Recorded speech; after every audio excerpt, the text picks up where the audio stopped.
This is the Ridge Runner. The frame is rusted, the paint is tired, and the decals are worn, but the name still stands, clear on the down tube.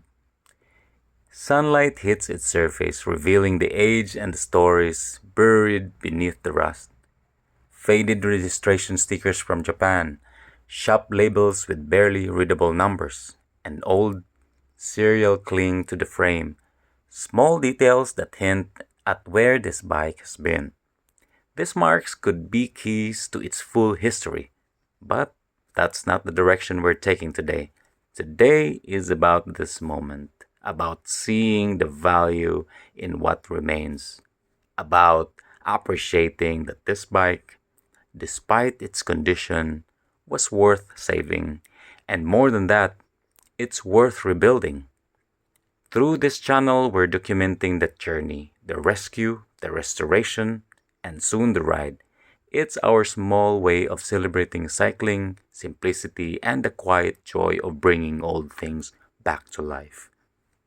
Okay, so this is already the next following day after that night when I had a struggle of trying to take this stem off from the fork. And now it's another day.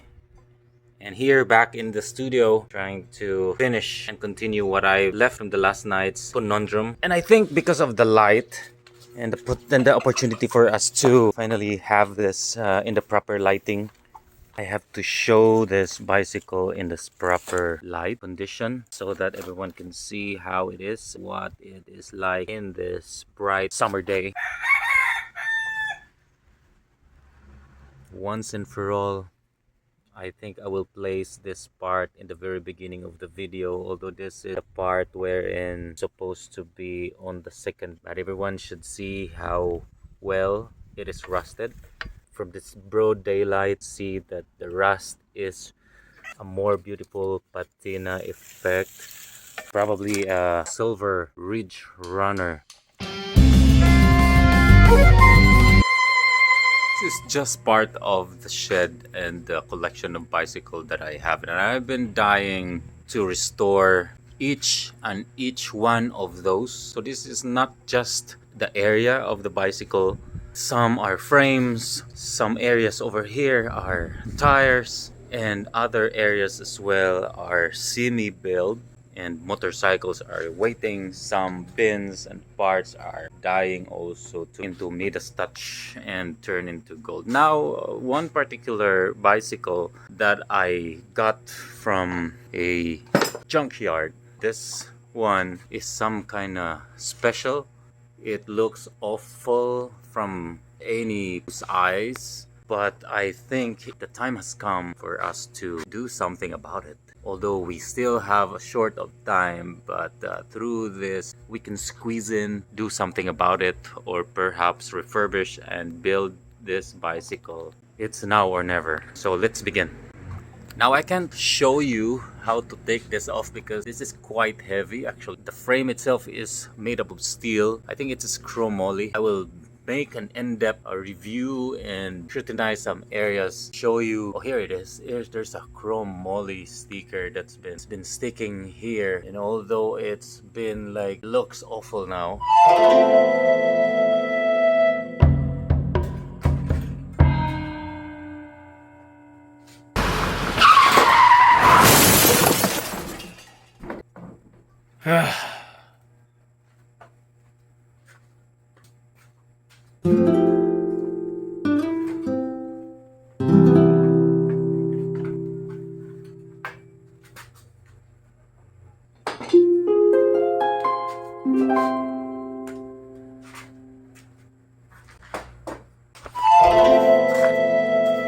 So here it is. Now you can finally see the name and the brand of it. It's the Ridge Runner. This is actually made by Miyata. So it's a very reputable bicycle maker in Japan. Here's the badge that is now erased, but you can still see some remnants. Although it's not so visible here in this light condition, but you can still see the sticker over here. This is the registration sticker, and this is from the shop of the bicycle, I suppose. And here is the identification that I'm not so sure. I can't see well. I think this is also from it's not so clear in my angle, but some of you might be able to read it. So here it is. That's why I know it's from Miyata, because of the fork sticker that is still present in there. When I got this bicycle, the very thing that realized that it's a Ridge Runner because of the frame itself. It's been exposed, and it's easy to be discouraged by the look of it. Every part, especially the most important, the rim, both the wheel set, both front and the back, it's been like this with its sorry state. You can see the bar end extension in the handlebar right here. You can see some wasps are already living and been using this bicycle. You can see the dirt, the years has been eating this up. Well, anyway, this can be replaced, but it needs a lot of work if you want to save the cockpits. Handlebar been eaten by rust already. This one will be thrown away. Shifter is not there anymore, and the brake lever is made by Shimano, of course, so I think this will work. We'll just need to replace the cables. I think the spring is still working in there, so it needs some oil and lubricants, and that's easy. But the bell is not functioning anymore, and some mount. We will be throwing this out anyway. But the stem is a major part, and the head parts as well. I mean, the headset. This is the set that is holding the fork over there, and probably the fork is dead, so we will be changing this into rigid fork, and the brake booster needs some replacement, or probably if we're going to do something about this still looks pretty awesome. Still, it's made of aluminum, and then the cantilever brake, it doesn't have pair at all. The left lever is what's left with its brake pad. And one of the important thing looking at bicycle like this is the condition of the dropouts. This is one of the indicator that the bike can still be used and doesn't pose any problem, and it's not bent or the rust is not eating it yet. You can still see its condition that can still be saved, and there's just a minimal rust. So the frame, although it looks so rusted, but you can see that it's just a patina and it's just outside. And you can see also that because of the stickers are still adhering in the layer of this frame, and so therefore looking at it through this initial checkup, you can see that the rust is really not eating up deeply. So you can see also one of the thing that made me encouraged to build this bicycle is because it's a well-built bicycle. You can see how it is welded, some brazing or TIG weld. I mean, the structure of this frame is that it is well built. You can see here connecting the steel through its dropouts. Here, now checking on the condition of the dropout. The left one, chainstay, seat stay, it is well connected with its brazing. This one is a bit bent. This is made up of steel. You can just cold adjust this. You just have to bend this back to original position, back to its working condition. So now let's go to the chain ring. So this is the regular one. I noticed most of the 90s or 80s, the cheaper build are equipped with this type of Shimano. But the good thing about this one is that pretty durable one. And you can see that the teeth are not so worn out. The chain ring especially, these are pretty standard for this mountain bike during the 90s or even 80s probably. We can still use this one. It will be a budget-friendly build. And we already have some 26er size tire for mountain bike of this caliber. Basing from the condition of this bicycle, I think I need bigger tools, tougher tools, and the torque and the muscle that's probably required to dismantle this, and also the mallets that also required, and the force, and probably the energy, not only hammering but also some bigger, harsher device, even a non-bicycle tools would be required. I need some hammer like this, and other also powerful stamina and too much torque, and also lubrication. So therefore I have this and this and also this, and I realized also that elbow grease. So please bear with us if this build will take so long. This will probably have a lot of, it will probably be taking a lot of time, and this video will be so lengthy. We promise this channel to upload every bit of, to share whatever. I think this is a problem, so we will shift to a smaller can of WD-40. So again, yeah, oh, not working anymore. Another brand. We're not flexing every brand here. This is working. So again, yeah, we will be sharing whatever experiences to help the community of cyclists and restorer, however we could, the best and the possible method. Yeah, so I think this is not the proper method at all. We don't have the proper equipment for bike documentation, but we only have a phone with the camera, so please bear with us if the quality of the video and audio is something that you don't particularly like with this restoration project and the video itself. And also we don't have a proper mounting system for our camera, so we're only using one hand, and the other left hand is holding the camera right now. So that's what's making this quite a messy process. We promise to bring you to the process every step of the way. So shout out to whoever inspired us to do this, and other creative in the YouTube community who's been doing bike restoration, bike project, bike build. Yeah, I think it's done. So we will now do some muscle, take off every bit and every piece of this Phrygian. We will start with this particular area of the bicycle, because I think the rest is not easy. This one is, I think this will be determined in a few while, but let's start with the much smaller, much subtler and irrelevant areas as well. This is quite challenging, I suppose. Okay, so we have a variety of Allen keys right here. We're still figuring out which one will fit. Okay, we found it. We can just grab this. Try not to lose any part of it. Please bear with the speaker and the one that's speaking right now in this video, because this isn't our first language, and I'm sure every now and then people will be hearing awkwardness in the using of the vocabulary and the accent, or whatever the lexical resource are not so appropriate when someone like me is using it. Oh, fudgy bar. I don't know what breaks. Oh, I broke that plastic. Oh, that's a pity, because I'm planning actually to reusing every bit here, even though if it's not anymore paired with the other side.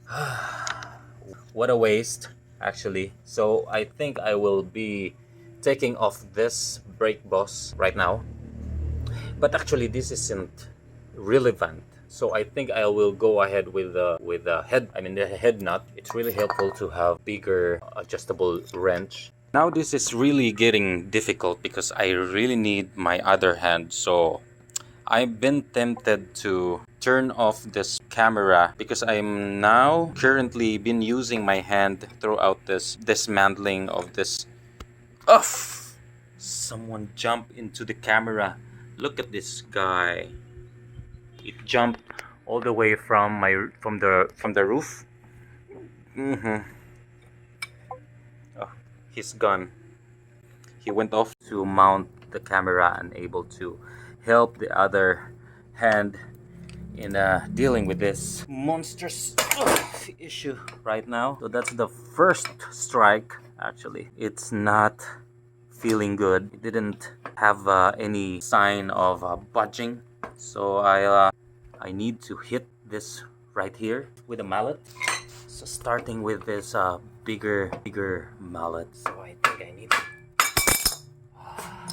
The thing is going well. This freaking job, something to reckon with. It's quite a job right now. Quite a challenge actually. I don't know how long will it take for me to have this battle. So it's not even budging. So I think I need to stop right now. I think this will take a lot of time. Okay, now I realize as I was hitting here, I was hitting this way, that actually it was the wrong direction. Now, as I realized that I was hitting this here, and then it took me like 5 more adjustments, and now it's budging and it's moving already, so it's loosening, and I'm going in a right direction now. It's just stupidity and ignorance that led me to that early failure. Now as I realize that it's getting well, we need to pump more lubricant towards that side so that it will... Alright, it's getting better and better now as we move along. More, better and better, and whatever. Again, please bear with us because although this isn't our first time take off any nut, but of course we're not so used with this job. Actually, it's giving us some calluses and some bit of an experience here and there. And at the same time also, please bear with the speaker, me speaking right into the camera, because this isn't first language that we learn. The English language isn't our cup of tea actually. So now we are into the second part, and this one is hopefully this isn't so hard at all. So we need to give this a little off.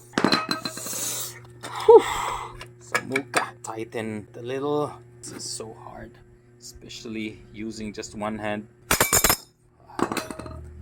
It's not budging, so I think we have to put it back again. A little bit of time again to have this.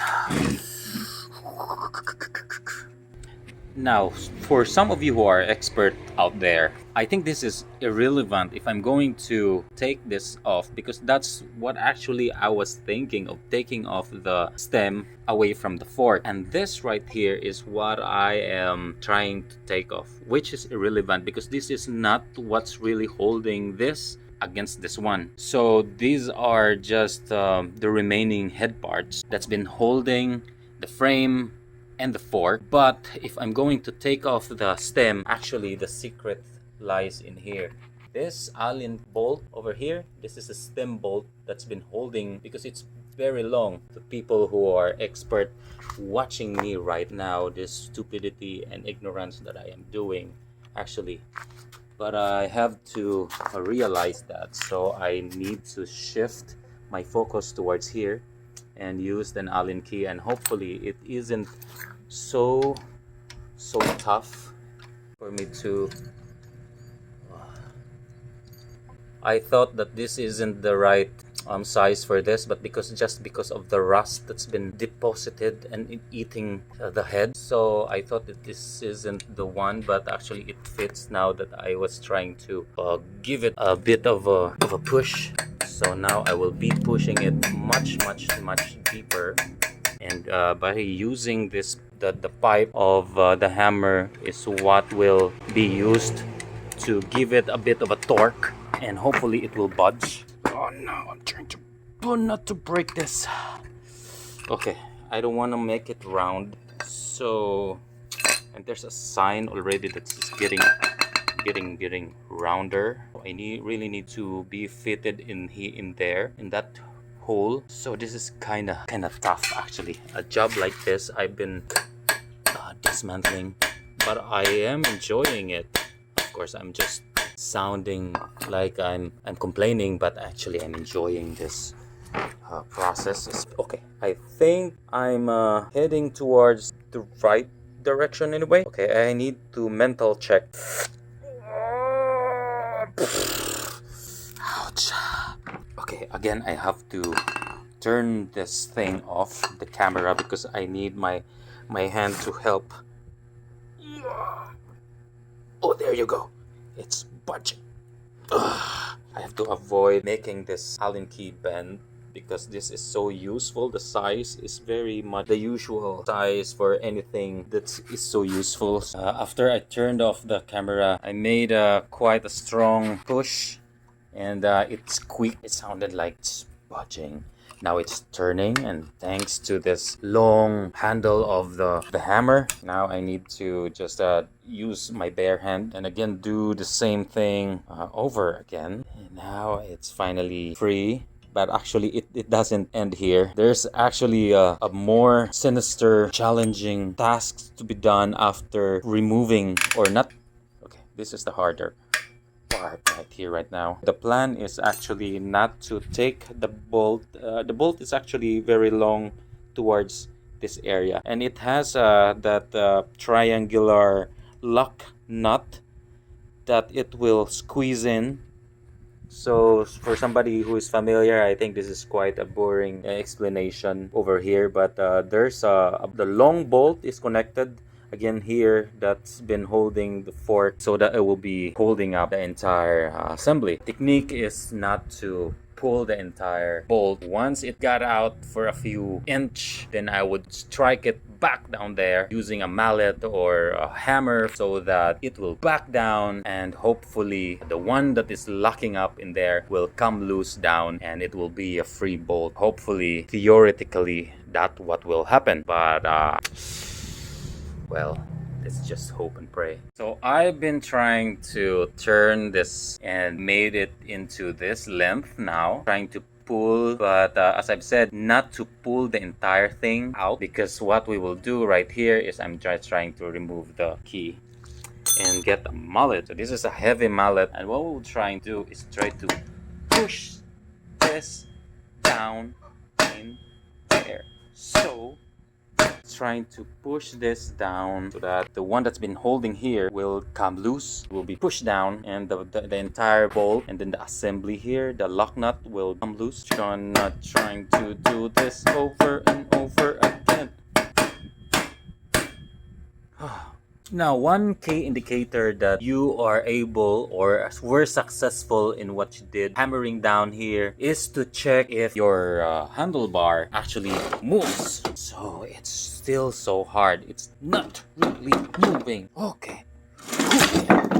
Forbid. Now, for a couple of minutes already, I've been trying to twist this steering handlebar and then the steer tube. There's an indicator that's been loosening up. So I think one of the thing is that I'm just trying to pump some lubricants here.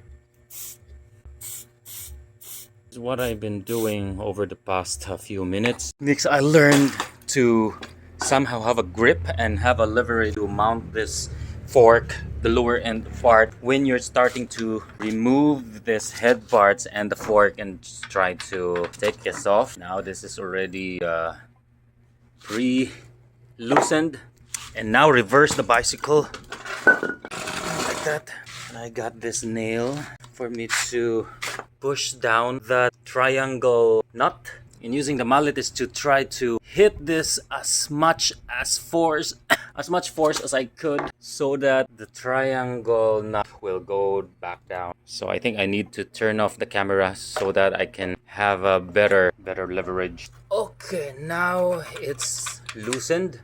So I think it's fine already. See, it dropped. Now I hope that the nut is already taking off, so it will be easier for me now to finally, hopefully. Oh, there you go. There you go. Woohoo! That's easy. That's fast. And it's stuck inside.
think it's stuck inside.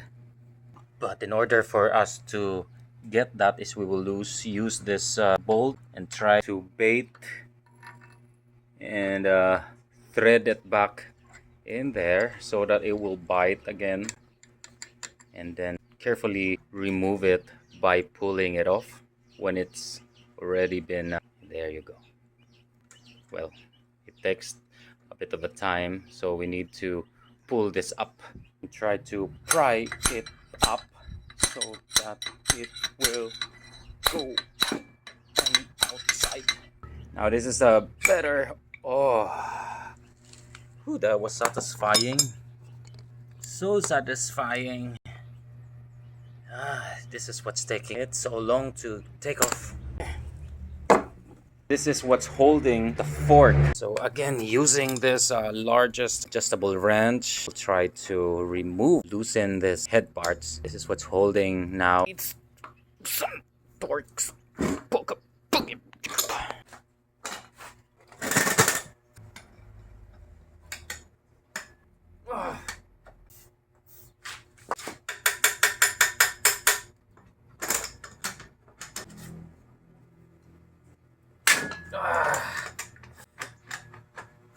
Woohoo!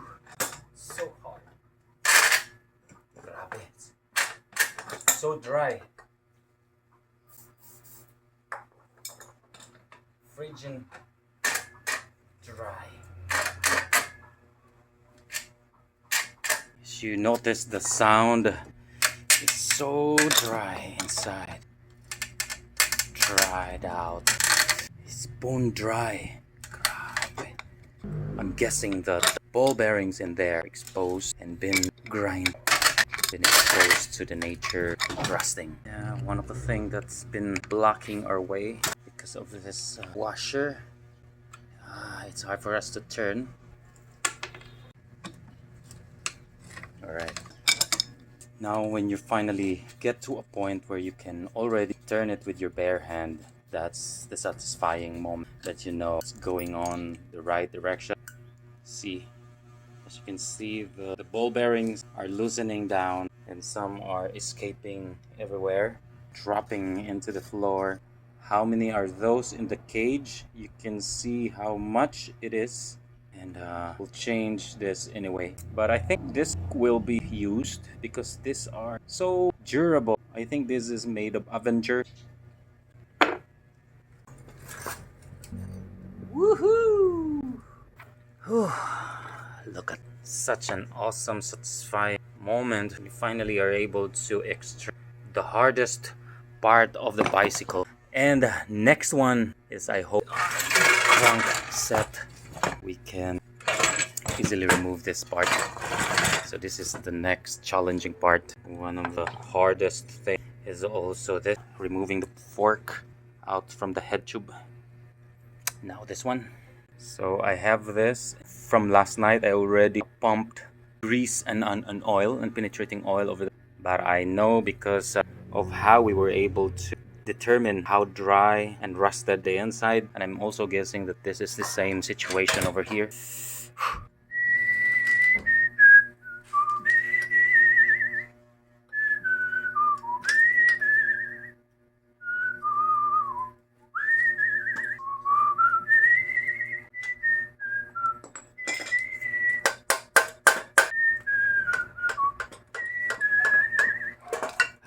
The good thing is it's turning, maybe because of the penetrating oil working. But let's not be deceived by the early signs, because the most challenging is the part over here. And here is our crank puller. Try to rewind this and then install it. You have to be very careful not to lose the thread, so carefully and surely turn it to make sure it's well planted and well installed, and up to that point where you cannot turn it anymore, but not too tight. And the next is this one. This is the thread, the bolt that will push down the spindle and the axle, and it will slowly pull up the crank. Okay. Whew. I can sense how hard it is right now. So And so this is at the actual moment that's very crucial. So you need to somehow wake up, find a way to top different side.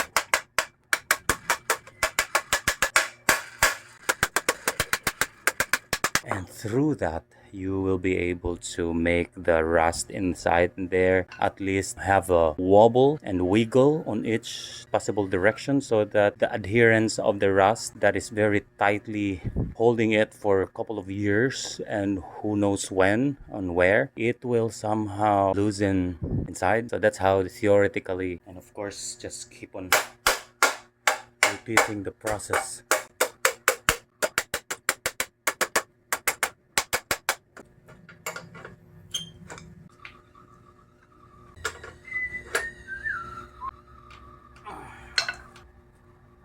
Now, finally, I think it's loose and already feeling the tension is loosening up.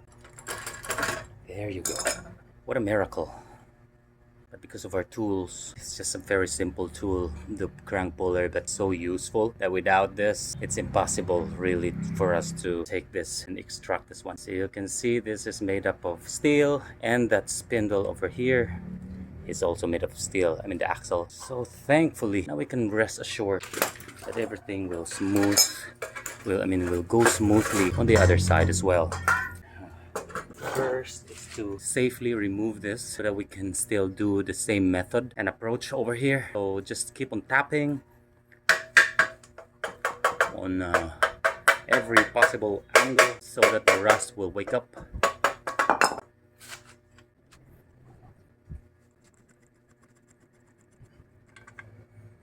Whew, pretty awesome, right?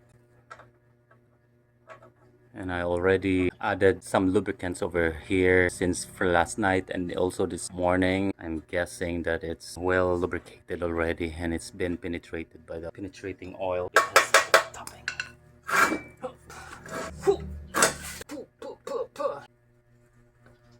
See, it's pretty good. It's pretty smooth actually. Such a satisfying thing. But it gives us a little bit of sweat. You can see this part, this crank arm, still be used. So this is unbranded, but the basing from the other side.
I broke the bottom bracket. This is actually made up of plastic. So the moment I turned this and all of the teeth were gone, it was so brittle that it becomes like this.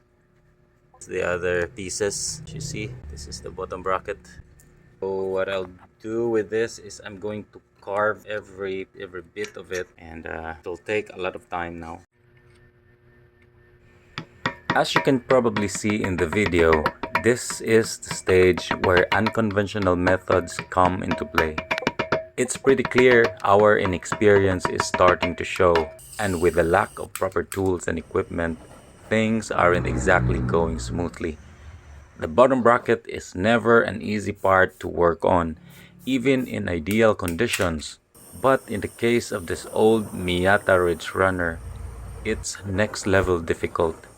The shell is completely stuck and the rust has made it incredibly hard to remove. It might not be obvious on camera, but trust me, sweat has been pouring since the start.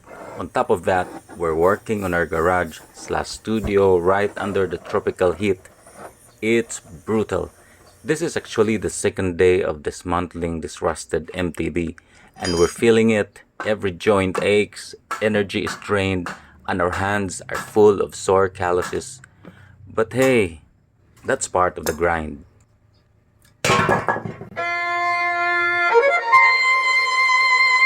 Despite the sweat, the setbacks, and the lack of proper tools, there's a real satisfaction in the process.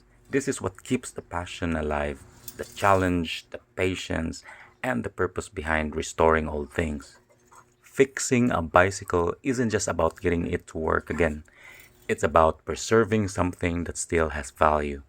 A simple machine, but one that can still take you places, save you money, help your health, and reduce your impact on the environment. In a world so quick to throw things away, choosing to restore is a small but meaningful act.